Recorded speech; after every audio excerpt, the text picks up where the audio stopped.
Ayan guys, so welcome sa another vlog-vlogan. So ngayon guys, magpapalit tayo ng battery. So since hindi na ako nagpa-deliver ng battery, bumili na lang ako. So tinrade in ko yung lumang battery. Tapos ito ipapalit ko ngayon, Mega Force. So sa budget lang tayo. So nasa around 4-5 lang siya. So ito na yung binili ko. So since yun yung available na pinakamura. Then, syempre guys, so bago ko palitan yung battery, papakita ko rin syempre itong jump starter natin. So, ito guys yung jump starter natin na nabili ko sa Shopee. So ang maganda guys dito, may kasama na siyang pambomba ng gulong. So, pump. So, ayan guys, may accessories na. So, ilagay ko na lang yung link sa Shopee sa description. Tapos, ito guys yung pang jump start niya. Yan. So, sasaksak lang dun sa ibabaw. So, tingnan natin. Alam ko full charge pa to eh.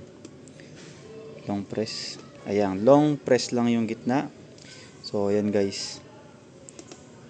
Makikita mo. Bicycle. Ano to? Bola ng basketball. 8 PSI. Ayan. Tapos, meron din siyang ilaw guys. Ayan. Emergency. Strobe light, ayan. Blinking red.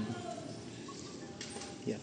So, yung pump niya, long press lang. So, sa loob yung mga sinasaksak dito eh. Pero long press to. Para gumana. I think, ayun. Isang press lang pala guys. Pag long press, mamatay. So, isang press lang. So, magana na yung pump.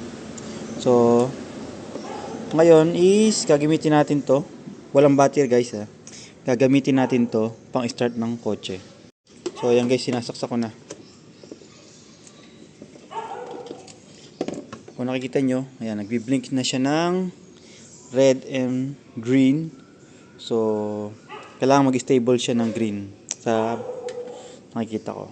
So ayan guys, hintayin natin mag-stable. So i-clamp ko na sa negative, syempre sa negative, and sa positive ng kotse. Dito natin lagay. Yan guys. So nag-green na siya. So start natin. Yan, umilaw. Yan, napindot ko yung wiper. Yan guys. So walang battery, tatanggalin natin. Ayan. So katibayan guys na yung alternator natin syempre is okay pa. Gumagana yung alternator natin. Kasi pag guys yung alternator is di pa okay or di na okay, mamamatay yung sasakyan or hindi siya stable. So dahil guys diyan, ayan. Since di naman matik tong Fiesta, hindi naman maselan. So papalitan ko siya ng battery na nakapatay.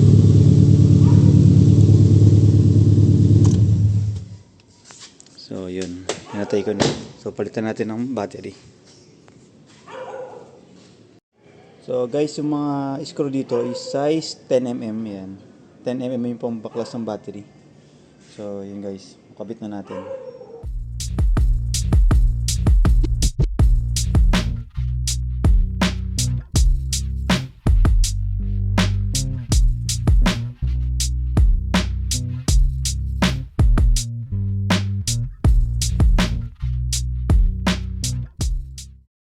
So, ayan guys, napalitan na natin.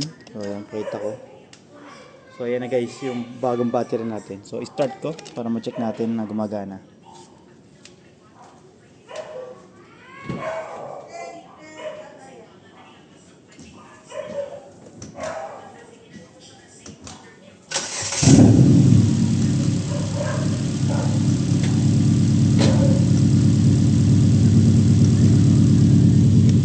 So, ayun guys, so one click.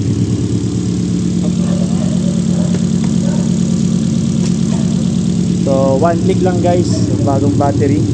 So, ito lang yung guys, medyo budget meal na brand, yung Mega Force.